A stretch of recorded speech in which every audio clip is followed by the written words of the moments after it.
head müügiinimesed üle kogu Eesti ja miks mitte üle kogu maailma, nagu meie tagasiside on näidanud.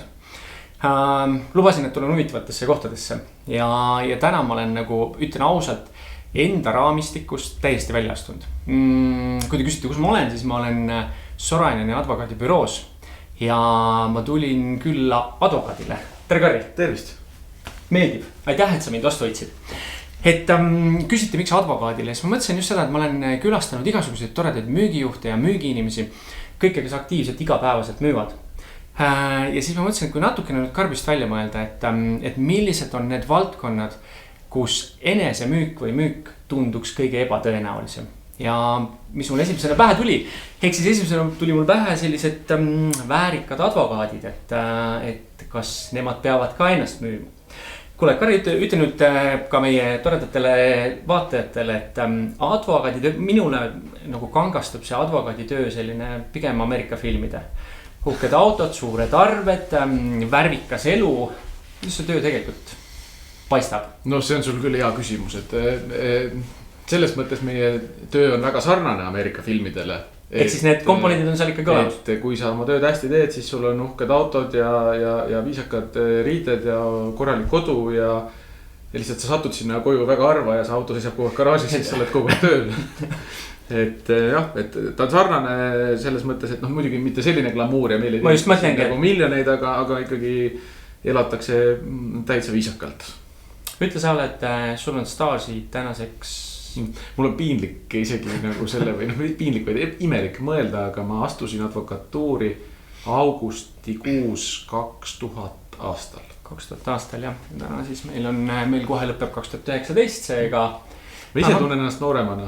Sa näed väga hea välja selles mõttes, et see on. Ma olin ka mingi 20 midagi aastane, et ei olnud nagu nii vana.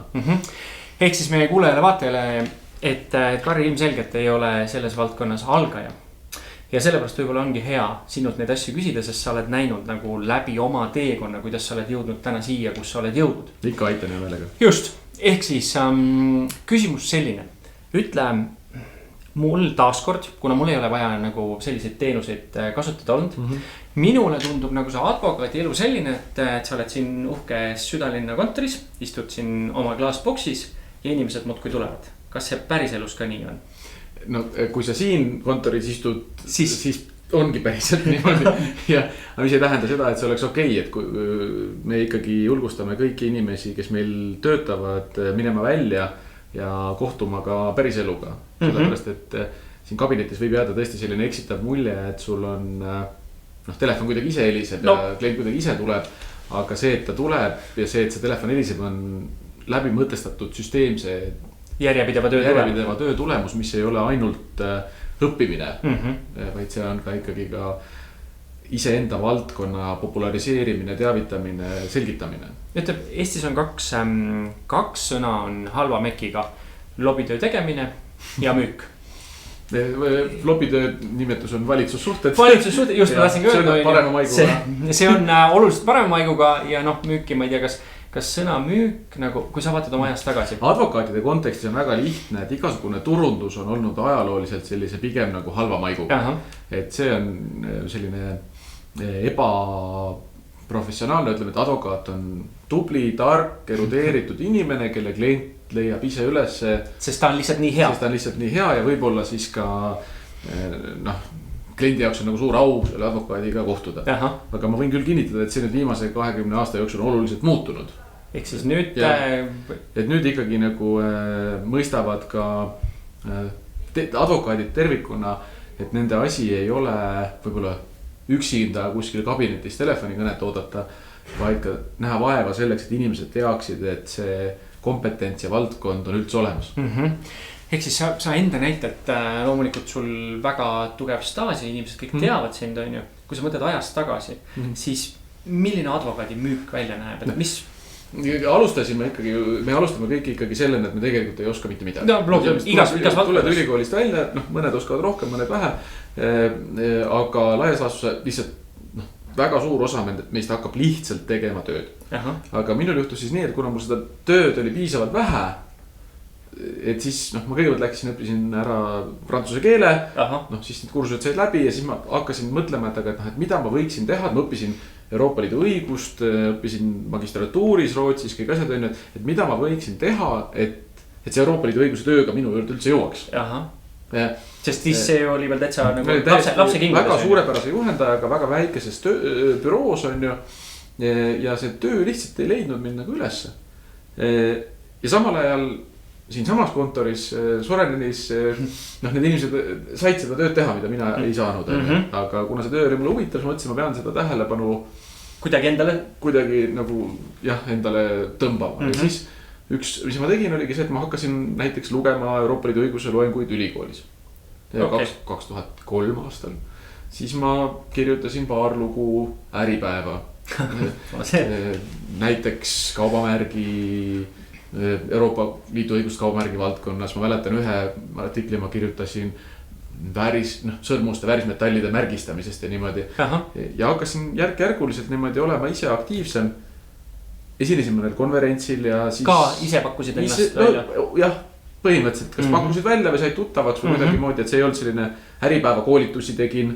Isegi, võt sellist ma isegi... Ja see on selline asi, mida paljud ei oska nagu hinnata või väärtustada, et tegelikult kui sa oled turul, kui sa oled alustav inimene, siis võtad ühe trummi ja hakkad seda trummi mängima ja mängid senikaua, kuni see trumm kõlab niimoodi, et kõik teavad, et see on sinu trumm. Ja see kompetents peab muidugi sellega koos käima, et see ei tohi valet trummi võtta. Ja siis mingil hetkel tuli mulle ka tööpakkumine vahetada kohta, kuna see agressiivsus on siin suurem kui klassikalise advokaadibüroos. Ütle, väga hea, et sa ütlesid agressiivsus. Me väga palju räägime müügis agressiivsuseks, et agressiivsus ei ole okei, agressiivsus on taunitav, selles mõttes, et eestlane on ikkagi selline rahumeelne, tema tahab ise osta ja ise otsustada kõik ta. Et sa siiski nimetasid selle sõna välja, et kas sa võid öelda, et sina ehitasid oma karjääri ikkagi suhteliselt agressiivse trummi tagumisega? Ma läksin ikkagi väga pikka teed. Selles mõttes ma läksin hästi rahulikult, kasvatasin kompetentsi, tegin seda tööd, mis tuli ja seal ei olnud mingit sellist läbimõeldud strateegiat, et ma nüüd kohe algusest peale lähen turunduse peale välja. Ma olen kõrvalt näinud ka karjääre nüüd aegade jooksul, mis ongi läinud puhtalt turunduse peale otse ja mis on Eesti mõistes väga edukad. Ehk siis ehitanud nagu teadliku turunduse peale. Teadliku turunduse peale on mõned karjäärid teed. Mulle ikkagi meeldib olla ka teatud mõttes kompetentne. Väga hästi öelda. Et ma ei taha nagu müüa seda, mida ma ei oska teha. Aga ütle seda, nüüd väga paljudes tarkades raamatutes ja targad inimesed räägivad, et tänapäeva need nooremad generatsioonid või kõige noorem generatsioon, nemad tahaksid ehitada kiiremini üles, vähema, ütleme, energiakulu ja kiiremini. Kas sa näed ka nagu advokaatide valdkonnas või sinu nagu eluvaldkonnas täpselt samasugust, et väga ei viitsi 20 aastast staaži tampida siin selleks, et olla siin, kus sa oled? Ma sain natuke varem siia selle koha peale, aga ega ma ka 20 aastat ei oodanud. Aga ütleme, et alati üks asi, mis on legend, on alati see, et kui mina kasvasin üles, siis enne mind oli põlvkond, kelle õnnestus osaleda erastamisel ja kõikidel nendel headel aegadel. Siis varem oli see hea aeg, kui jagati kortereid ja kogu aeg nagu ajas tagasi vaadates on kellelgi teisel olnud see parem, kergem, lõbusam aeg. Et seetõttu nagu pole vaja karta, et ma olen täiesti kindel, et need võimalused on täna olemas. Täpselt samasugused head aegade võimalused on täna olemas. Ja selleks ei pea ootama, et eelmine põlvkond ära sureb. Ja võib-olla ma ütleksin niimoodi, et kui mina tahaksin praegu alustada karjääri, siis ma võtaksin samamoodi, ma võtaksin ikkagi endale mingi valdkonna, milles ma olen eestkõneleja. Siis ma teeksin neid samu tegevusi, mis on ka, ei paneks pahaks madalama taseme koolitusi, artikleid, kõiki selliseid asju. Aga mida ma võib-olla muudaksin, on lisaks turundusele kohe algusest peale arusaamine, et sa ei lähe seal üksi. Ehk siis sul on, nüüd on nagu selleks, et olla edukas kiiresti, selleks sa pead kohe leidma endale ka järeltulijad. Kas heas mõttes samal tasemel tiimi või kohe, kes sinu pealt õppima hakkavad? Mõlemat, ehk siis sul on loomulikult vaja seda keskkonda. Kas Urmas Sõõrumaa ütles kunagi, ütles, et tuleb hoida raha lähedale. Ja just. Et see, ma päris seda ei pea silmas, aga see mõte on siis selles, et see, mida sa teed, võimendub koos teiste inimestega, kes on sinu juures. Ja need on nagu sinu kõrval olevad inimesed, kursusekaaslased, mis iganes, kus sa oled. Aga teine on siis see, et alati on kuskil, kui sina oled ülikoolis teisel kursusel, siis on kuskil keegi 11-12 klassis, kellega saab ikkagi maailma muuta. Ja tal on tõenäoliselt väga igav ja tõenäoliselt ta tahab midagi teha. Ja nüüd, kui meile tulevad inimesed tööle advokaadina, siis me suuname neid ka, et see personaalne sooritus tuleb ikkagi läbi sinu meeskonna loomise. Aga meie viga või mis teeb karjääri pikemaks on olnud alati see, et ma kõigepealt hüppan ise üle kõige kõrgema lati. Ja siis hakkan vaatama, keda ma endaga kaasa võtan. Tead, ma hästi palju kõigile kuulajatele, kes mõtlevad täpselt samamoodi kaasa. Need ettevõtjad, kelle juures ma olen, kellega ma olen kokku puutunud, väga paljud on tulnud 90-ndast üksikhundina. Ja siis on, inimesed on nende kõrval olnud ja on kadunud, aga lõpuks ta on 25 aastat staaži. Ta on täna siin, kus ta on ehitanud oma heas mõttes impeeriumi ülesse. Ehk siis ka sina tegelikult mingis mõttes ehitasid samamoodi. Või sul oli kogu aeg nagu see sünergia, et see suur häda on väga selgelt hariduses ja koolis ka õigusteaduskonnas meil on sama häda, et meie kogu süsteem on ikkagi esimese astmena ehitatud üles individuaalsele sooritusele. Vaadake mind. Just, persooni brändi peale. Vaadake mind. Ma tegin seda, ma oskasin selle suure kohtuasja võitsin ära. Ma tunnen mingit süsteemi paremini kui kõik teised, aga sellest jääb nagu väheks karjääris, kui sa võtad pikad plaani, sellepärast, et mingil hetkel tuleb sul ikkagi sinu võimete selline lagi ette. Kui sa oledki kõige võib-olla paremini hüppad ja kõige kõrgemal ja nii edasi, aga sa ei saa enam kasvada. Ja see on see koht, kus see realization, arusaamine, et nüüd mul on vaja kedagi teist ja tavaliselt see tuleb selline, väga tihti tuleb ta selline andamine, et võta siis see jupike, võta see jupike, hakka seda tegema ja see karjäär jääb ikkagi aeglaseks. Aga kui sa tahad nüüd nagu, et kiiremini, siis niipea kui sa saad aru, et teise inimesega koos jõuad sa rohkem, siis sinu enda karjäär saab olema ka kiirem, sest et sa ei ole enam piiratud oma enda füüsiliste võimetega, vaid kõikide teiste füüsiliste võimetega, kes on sinuga koos ja vaimsete võimetega. Aga oled sa selles nagu sama mõte, et sa müüd oma tundi ikkagi on ju sinu 8 tundi päevas, 12 tundi päevas on see piir on ju selles mõttes, sa saad tiimile üle anda mingeid asju. Ehk siis, kui mina tahan, et mind esindaks Karri on ju, siis esindad sina on ju, see on sinu aeg. Ja, aga meie niimoodi ei tööta. Ei tööta, jah? Ei tööta, jah. Me töötame ikkagi niimoodi, et ma müün seda usaldust, mis on minu vastu ja selle brändi vastu ja ma siis omakorda annan oma nagu isikliku tagatise sinna juurde, et see inimene, kes seda teeb, on välja valitud vaimse võimekusega seda teha. Aha, ja kas ka kohtusse tuleb ja kohtus siis minu esimene eelistus on ikkagi üldjuhul see, et kui see inimene saab ka kohe võimaluse alla kirjutada ja kui ta saab ka kohe võimaluse ise esineda. Aga see ei tähenda seda, et ma ei oleks seal juures turvamas. Okei. Nüüd ma kõigile vaatajatele, et ma osalesin ühel kohtuprotsessil vaatlejana. Ma pole väga palju kohtus käinud, mul üldse pole seda nagu kogemust, mul ei ole ka advokaadi palkamiskogemust, sellepärast tundub see mulle nagu väga huvitav. Ja kui ma vaatasin seda, mis kohtus toimus, on ju, et on advokaat, kes kaitseb siis seda inimest, kes on õigust rikkunud, siis on prokurör, kes seisab temast üle laua. Ja siis on kohtunik, kes proovib aru saada, mida ta usub ja mida ta ei usu. See kangesti tundus mulle müügiprotsessi nagu kõige lihtsamal kujul argumenteeritud müügina. Kuidas sina seda näed? See õhtub sellest, kuidas sa määratled sõna müük. Just ole, sest advokaadi kõrvades sõna müük kõlab juba väga sarnaselt mõne teise sõnaga.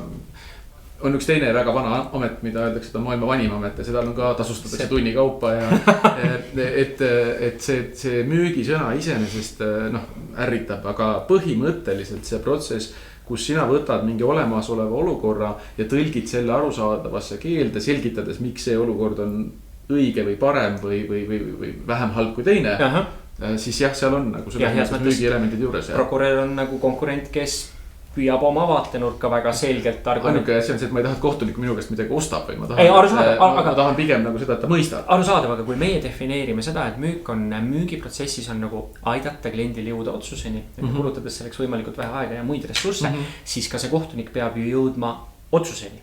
Eks? Ta kuulab loodetavasti, ta kuulab ära mõlemad pooled, mõtleb, okei, see tundub ratsionaalne, see tundub nagu mõistlik, on ju hästi argumenteeritud ja ta jõuab otsuseni. Nii et sellest võttes sellest vaatenurgast on see teatud sarnasus, jah. Uskumata, et see sõna müük ikkagi nagu igal pool on kehva maiguga, ükskõik kus käid või räägid, on ju. Aga näitena ma olen toonud ka seda, et meil oli üks esimesi büroosid Eestis, kes julges panna üles bänneri, öeldes seda, et me oleme saanud mingisuguse auhinna. Ja selle peale ikkagi reaktsioon kogukonnalt oli väga valulik. Ehk siis seda ei tohiks nagu et see oli nagu edvistamine. Jaa, edvistamine. Nüüd on kõikidel bännerid. Ja keegi ei pea seda enam edvistamiseks. Et mingis mõttes sa pead olema turusuuna rajaja hoopis. Ja turusuuna rajaja ja natukene mõtlema eespool, et mida ma saan nüüd teha veel teisiti, mis ma saan nagu teha selleks, et ületada seda tõlke barjääri sinu ja kogukonna vahel. Aga enamik meist ikkagi on väga tugevalt hirmunud selles, et kui ma nüüd nagu olen nagu selle üldistuse juurde, siis äkki ma olen ebatäpne. No jah. Ja õnneks minule on see lihtsam sellest, et ma olen pidanud üliõpilastele varsti 16 aastat selgitama asju, mis on keerulised lihtsas keeles, seetõttu mul võib-olla on vähem valus lõigata neid nurki, et sõnum jõuaks kohe. Väga hea. Ütle, see loengute pidamine, see tegelikult on oma sõnastuse pidev lihvimine. Lihtsustamine, lihvimine, lihtsustamine. Ütle, kui sa teed seda nagu hingega. Sa võid ette lugeda asju. Kui sa teed seda hingega, on ju ka kogu aeg arendada ennast ka selle sees.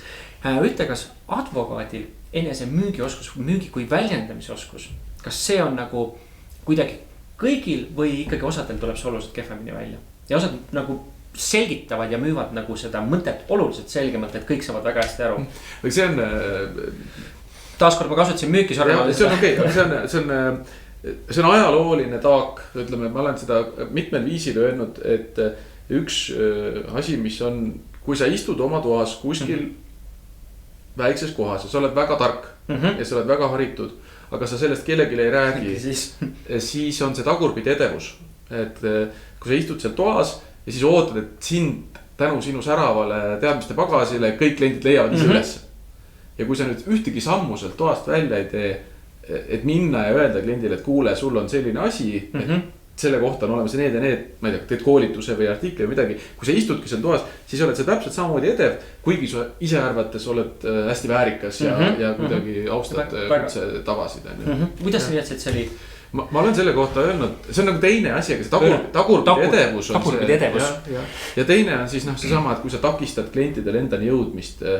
Et sa paned mingi gatekeeperi või sekretäri ette, kes küsib, et kes te üldse olete. No, meie näiteks esimese bänneri oma arust, esimese me avalikule seda õile ei pretendeeri. Ja me panime ka oma mobiiltelefoni numbrid interneti üles. Ja seda loeti ka nagu agressiivseks, turunduslikuks müügitegevuseks, et kuidas ikkagi, et äkki mõni hull helistab, eks ole. Ja helistas ka kindlasti. Ja helistas ka kindlasti, aga see ongi see sama, seda ma jälle ütlen, et see on nagu printsess advokaat. Et sa, ma kindlasti Eestis neid ei ole, Eestis on ei, absoluutselt. Aga et see kuidagi nagu teed raskeks enda leidmise kliendile. Et üks asi on see, et sa tema poole üldse ei pöördu, aga teine on siis, kui ta sind ikka kuidagi üles leiab, et siis sa veel ei lase teda nagu kuidagi. Esiteks ära ole nagu siis see omas klaaskapis professionaal, vaid sa pead sellest omast professioonist nagu andma inimestele mõista, et ma saan aidata selles valdkonnas. Ja teiseks ära ole seal tornis Rapuntsel on ju, et ütle, et all on. Sinu juurde saamiseks tuleb tappa lohe või kuri nõida. All on uks lukus. Ma väga tõmbaksin paralleeli tavalise müügiga, et kes alustab oma ettevõtet, kes teeb oma start-upi. Kunagi Helenius vist ütles, et eestlaste kohta, et te peate ainult ühest asjast aru saama, et see, et ägedad asju teete, et sellest on üksi vähe, et te peate ka välja ütlema, et me teeme väga ägedad asju, et tulge, et siit saate neid asju. See on sama e-riiki kuvandki, kuidas ta elab, eks ole, kas me nüüd oleme maailmas kõige eesrindlikumad või ei ole, see enam ei huvita mitte kedagi, et selles mõttes, et me teeme asju nii, kuidas me jõuame ja ülejäänud maailma räägib sellest, et on digiriik. Just. Kari, aitäh sulle. Need on ülimalt nagu ägedad mõtted ja nagu väga palju seostub ikkagi nagu minu vaatest igapäevase müügimaastikuga. Ja, aga et selle juures nagu, kui sa turundust teed, et sa pead ikkagi meeles pidama, et su toode peab ka hea olema. Toode ja kompetents, et see pelgalt nagu kargamisest jääb ikkagi vähest. Täiesti nõus, nagu sa ka enne ütlesid, et kui hakkad tohutult turundama, aga kompetents veel järgi ei jõua, et sa võid avastada ennast ka nagu lollist olukorrast, kus. Rahaliselt, kus juures võib isegi toime tulla, aga hommikuti ärgates on väga piinlik. Klientidele otsa vaadata, kui asjad pole nii läinud. Kuule, igal juhul kõigile kuulajatele, vaatajatele. Aitäh, et olete meiega. Aitäh Karile nende heade mõtete eest ja me kohtume juba järgmistes podcastides. Ja, kohtumiseni.